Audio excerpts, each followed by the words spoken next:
इस वीडियो में हम लोग बात करने वाले हैं इलेक्ट्रिक पावर के बारे में, इलेक्ट्रिक एनर्जी के बारे में और heating effect of the electric current के बारे में। ठीक है, तो सबसे पहले हम लोग समझते हैं इलेक्ट्रिक पावर क्या होता है। ठीक है, तो इसको समझने से पहले हम लोग सिंपली जानते हैं कि पावर क्या होता है। पावर तो हमें पता है ना, the rate of doing work और we can say the rate of work done. ठीक है, हम क्या बोलते हैं, the rate of work done. ठीक है, ये तो तुमको पता है। अच्छा, वर्क डन करने का मतलब क्या है? वर्क डन मतलब ये है कि कोई भी काम तभी तो हो सकता है ना जब हमने कुछ ना कुछ एनर्जी जो है कंज्यूम की होगी। ठीक है ना, वैसे तो तुम्हें बता दें कोई भी एनर्जी कंज्यूम नहीं की जा सकती कभी भी, क्योंकि the law of conservation of energy के अकॉर्डिंग। ठीक है, तो लेकिन हम लोग मानते हैं कि एनर्जी को कंज्यूम कर लिया। ठीक है, या हम बोल सकते हैं the conversion of energy from one form to another form, क्योंकि मतलब तो यही है ना कि एक्चुअल में तो हम एनर्जी कंज्यूम नहीं कर रहे हैं, लेकिन हम क्या कर रहे हैं, एक फॉर्म से दूसरी फॉर्म में एनर्जी को कन्वर्ट कर दे रहे हैं। अब उसी कन्वर्जन में जो हमने काम करा है बस वही हमारा वर्क डन होता है। और पावर क्या होती है? पावर होती है उसी वर्क डन का रेट, मतलब हमने कितने समय में वो वर्क डन किया हुआ है, वो हमारी पावर कहलाती है। इतनी बात क्लियर हो गई? तो वही चीज़ हमारी क्या है, इलेक्ट्रिक पावर में है। इलेक्ट्रिक पावर का भी मतलब वही हो जाता है कि अब हम बात करें इलेक्ट्रिक पावर की, तो इलेक्ट्रिकल एनर्जी को किसी अदर फॉर्म में कन्वर्ट करने का जो रेट है, ठीक है ना, जो रेट है उसी को हम क्या कह देते हैं, इलेक्ट्रिक पावर। क्लियर हुआ? एक बार दोबारा बोल रहा हूँ, जैसे सिंपली पावर होती है the rate of work done और the rate of conversion of energy from one form to another form, वैसे ही अब हम बात कर रहे हैं इलेक्ट्रिक पावर की, तो वो वन फॉर्म जो है ना वो इलेक्ट्रिकल एनर्जी है, तो हम कह सकते हैं the rate of conversion of electrical energy into the another form of the energy. ठीक है, बात क्लियर हुई? तो बस वही चीज़ यहाँ पे हमने थोड़ा सा अलग तरीके से उसको बोल दिया, क्या, the power of an electric appliance is the rate at which electrical energy is converted into the other form of the energy. बात वही है, the rate of work done और the rate of conversion of the energy from one form to another form. यहाँ पे हम electrical power की बात कर रहे हैं, तो इलेक्ट्रिकल एनर्जी को दूसरी फॉर्म में कन्वर्ट करते हैं, उस चीज़ को हम इलेक्ट्रिक पावर बोल देते हैं। Just clear? ठीक है, अब देखो जो इलेक्ट्रिक पावर है हमारी, तो इलेक्ट्रिक पावर मेनली जैसे हम लोग हीट में कन्वर्ट कर रहे हैं, हीट का एग्जांपल ले रहे हैं, बाकी कन्वर्ट तो हम लोग बहुत सारी उसमें फॉर्म में करते हैं। ठीक है, लेकिन मेनली हम लोग हीट में करते हैं, तो हमने हीट का एग्जांपल ले लिया है। इसके बाद में जैसे हम बात कर रहे हैं 40 वाट का जो बल्ब है, ठीक है, वो क्या कर रहा है, 40 जूल की एनर्जी को एक सेकेंड के अंदर हीट में कन्वर्ट कर दे रहा है। ठीक है, तो वही हमारी क्या हो जाएगी, मतलब 40 वाट जो है उसकी पावर हो जाएगी। ये मतलब है कि कोई भी 40 वाट का बल्ब है, तो वो क्या करेगा, वो एक सेकंड के अंदर 40 जूल ऑफ एनर्जी को कन्वर्ट कर देगा इनटू द हीट एनर्जी। ठीक है, बात क्लियर हो गई? तो बस यही चीज़ है, यही उसकी पावर हो गई। ठीक है, तो जैसे एक हमने ये सर्किट ले रखा है, जैसे सिंपल Q = IT, इतना चार्ज जो है हमारा फ्लो हो रहा है, एक रेजिस्टेंस लगा रखा है। अब रेजिस्टेंस का काम क्या होता है? रेजिस्टेंस का काम हम तुमको पहले ही बता चुके हैं, क्या, कि ये ही हमारा क्या करता है, इलेक्ट्रिकल एनर्जी को हीट एनर्जी में कन्वर्ट कर देता है। ठीक है, अभी कैसे करता है, वो heating effect of the electric current में हम समझ लेंगे दोबारा से। देखो आगे बढ़ते हैं, हमने क्या माना, QV जूल जो है, अब QV जूल ही तो होगा, मतलब कितना हमने वोल्टेज लगा रखा है या कितना पोटेंशियल डिफरेंस लगा रखा है और कितना चार्ज फ्लो हो रहा है, इन दोनों का अगर मल्टीप्लाई कर देंगे तो ये हमारा क्या हो जाएगा, इलेक्ट्रिकल एनर्जी हो जाएगी। बात समझ में आ गई? यही हमारी क्या हो जाएगी, इलेक्ट्रिकल एनर्जी, क्योंकि ये हमारा फोर्स है और ये हमारा चार्ज है, दोनों का मल्टीप्लाई कर दिया। ठीक है, तो ये हमारा क्या निकला है, इलेक्ट्रिकल एनर्जी। और कितने में कर रहा है, T सेकंड में जो है हीट में कन्वर्ट कर दे रहा है पूरी इलेक्ट्रिकल एनर्जी को, मतलब जो QV जूल इलेक्ट्रिकल एनर्जी है वो हमारी हीट में कन्वर्ट हो रहा है जी, हो जा रही है T सेकंड के अंदर। तो इलेक्ट्रिक पावर कुछ क्या हो जाएगा, QV/T हो जाएगा। बात समझ में आ गई? और इसकी यूनिट जो है जूल और पर सेकंड, या हम इसको वॉट भी बोल सकते हैं, याद रखना। तो पावर की यूनिट जो है वॉट भी होती है। ठीक है, ओके, अब आगे बढ़ते हैं। Q होता है IT, है ना, हमें पता है। तो P ये जो इलेक्ट्रिक पावर है, इलेक्ट्रिक पावर में Q जो दे रखा है, इस Q की जगह हमने IT रख दिया, तो क्या हुआ, IT हमने जैसे रखा तो T से T कट जाएगा। ठीक है, तो ये क्या आ जाएगा, P = BI आ जाएगा। यहाँ पे हमने क्या किया, B हमें पता है B = IR होता है, वो चीज़ हमने यहाँ पे पुट कर दी। जब IR किया तो क्या आ गया, I² R आ गया। ठीक है, अब हमें एक और पता है क्या, कि I क्या होता है, B/R होता है। ये चीज़ जब हमने पुट करी तो क्या आ गया, B² R वॉट आ गया। ठीक है, तो पावर के ये 3 फार्मूले बन सकते हैं, जैसे जैसे जहाँ पे हमें जैसी ज़रूरत होती है उसके अकॉर्डिंग जो है हम वही वाला फार्मूला यूज कर लेते हैं। क्लियर हुआ? तो क्या हो जाएगा, हमारा पावर का फार्मूला ये हो जाएगा, एक तो BI I² R वॉट और B² अपॉन आर, ये 3 फॉर्मूले जो हैं ये भी वॉट हो जाएगा, ठीक है, ये भी वॉट हो जाएगा। तो ये याद रखना है, बात समझ में आ गई।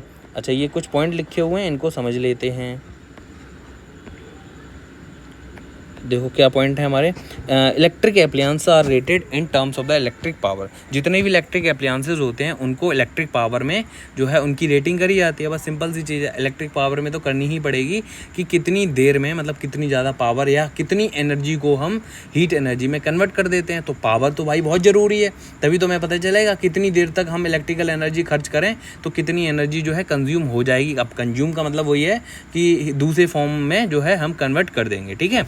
अच्छा, दूसरा पॉइंट क्या था, faster the appliances convert electrical energy into some another form of the energy the greater the electric power it has. मतलब जो जितने ज़्यादा पावर का होगा, मान लो जैसे हमने 2 बल्ब बनाए, ठीक है, हमारे पास क्या है, 2 बल्ब हैं और एक बल्ब का जो पावर है वो कैसी है, कम है, और एक ही मान लो ये हमारा 10 वॉट का और ये हमारा 20 वॉट का, तो कौन ज़्यादा एनर्जी जो है कन्वर्ट करेगा, ऑफकोर्स ये वाला करेगा। क्यों? क्योंकि जैसे पावर का फॉर्मूला होता है W/I या E/T, सॉरी, है ना। अब समय मान लो हमने एक ही ले लिया, मान लो 1 सेकंड की बात कर रहे हैं। अब यहाँ पे कितना रखें, तो मान लो 20 जूल एनर्जी खर्च कर रहे हैं, और ये कितना करेगा, 10 जूल एनर्जी खर्च करेगा। खर्च मतलब कन्वर्ट करेगा इनटू द हीट, है ना। अब खर्च करने का मतलब यही है, कन्वर्ट करना, क्योंकि ये बात क्लियर हो रही ना कि खर्च कुछ नहीं होता, बस कन्वर्ट कर देते हैं। तो ऐसे हम ये भी बोल सकते हैं, हम लोग काम वाम कुछ नहीं करते, ठीक है, हम क्या करते हैं, बस एनर्जी को एक फॉर्म से दूसरी फॉर्म में कन्वर्ट कर देते हैं, बस सिंपली, ठीक है। आगे अब हम लोग बढ़ते हैं इलेक्ट्रिकल एनर्जी में। तो अभी तक वैसे जो भी बात करी इलेक्ट्रिकल एनर्जी, वही बकवास दोबारा से हम लोग करने वाले हैं।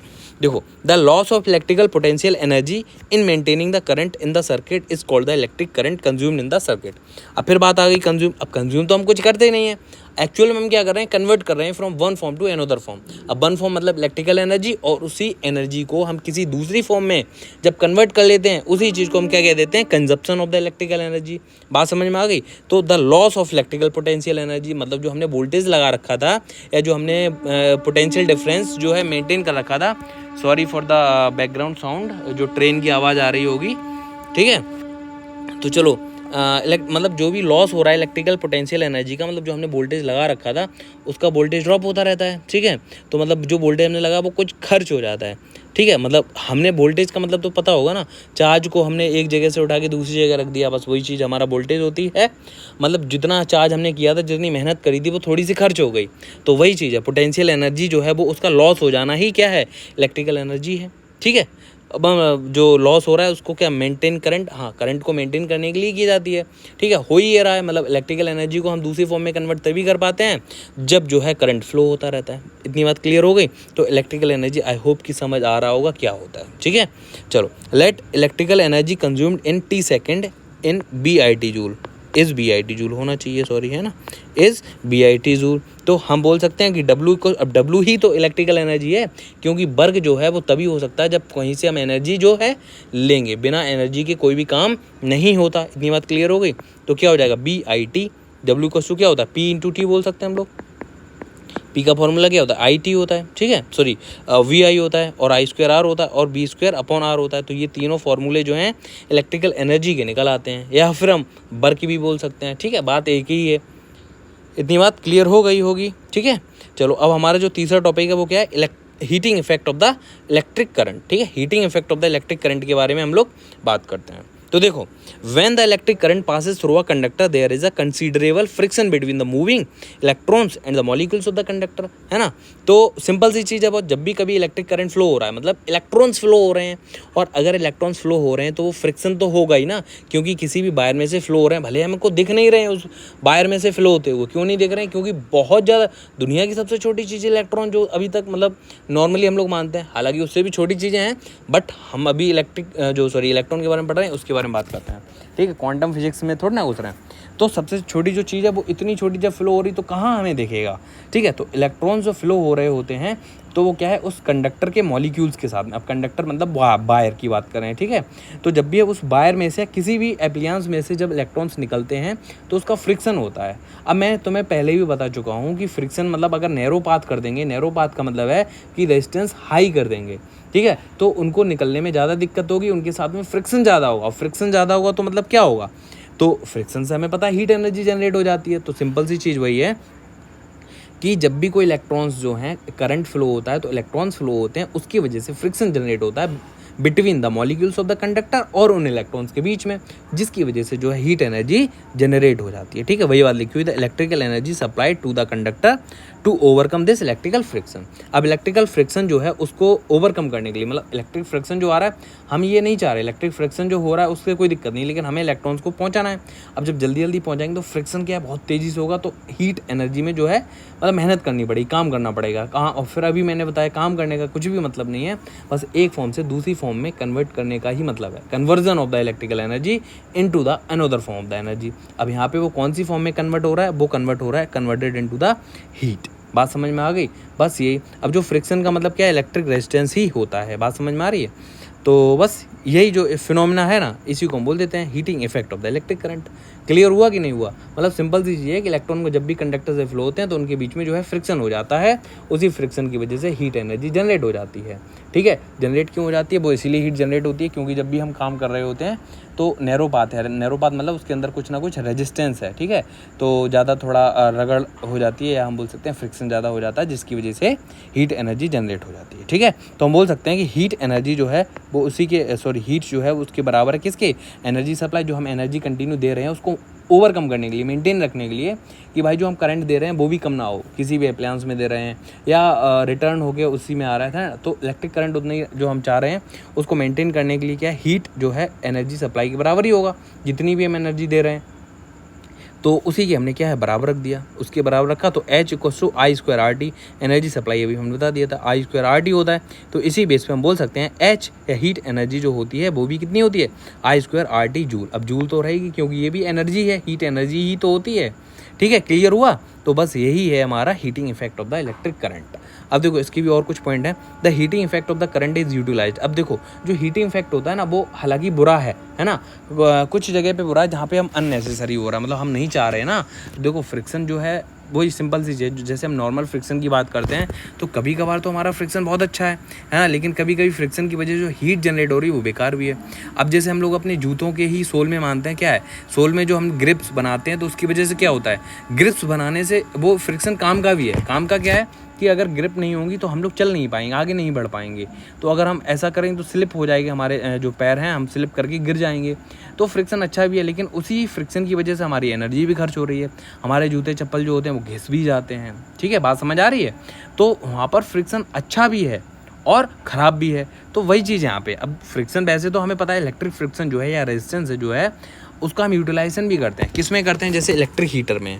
अब हमें पता है जब भी इलेक्ट्रिक करंट फ्लो होगा तो हीट एनर्जी जनरेट होगी, तो उसी हीट एनर्जी को हम क्या करते हैं, यूटिलाइज कर लेते हैं इलेक्ट्रिक हीटर में, इलेक्ट्रिक टोस्टर में, इलेक्ट्रिक केटल में, सोल्डरिंग आयरन तो जानते होगे ना, जो हमारे मोबाइल्स होते हैं उनके बीच में जो अंदर जो ग्रीन कलर की प्लेट होती है ना, उसमें जो छोटे छोटे टाँगे लगाए जाते हैं, टाँगे बोल सकते हैं, तो उनमें जो बहुत छोटा छोटा काम होता है ना, उसमें हम लोग सोल्डरिंग आयरन का काम लेते हैं। ठीक है, तो वो होता है।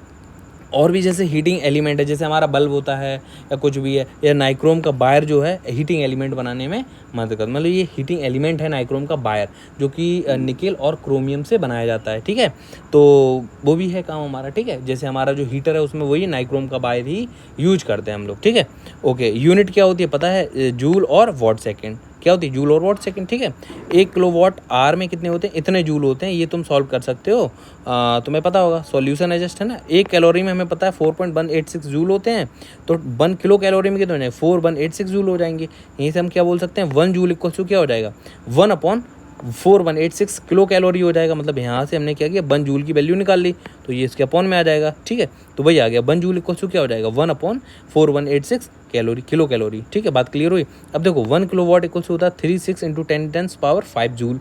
ये तो अभी हमने यहीं पे देखा था। ठीक है, ये बात।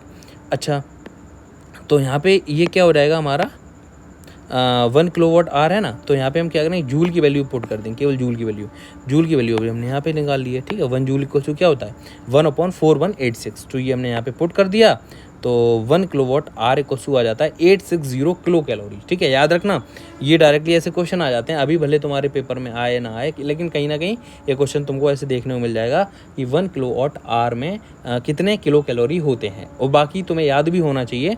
और कैसे निकालते हैं वो भी मैंने तुम्हें यहाँ पे दिखा दिया, बाकी सॉल्यूशन है, तुम देख लेना खुद से।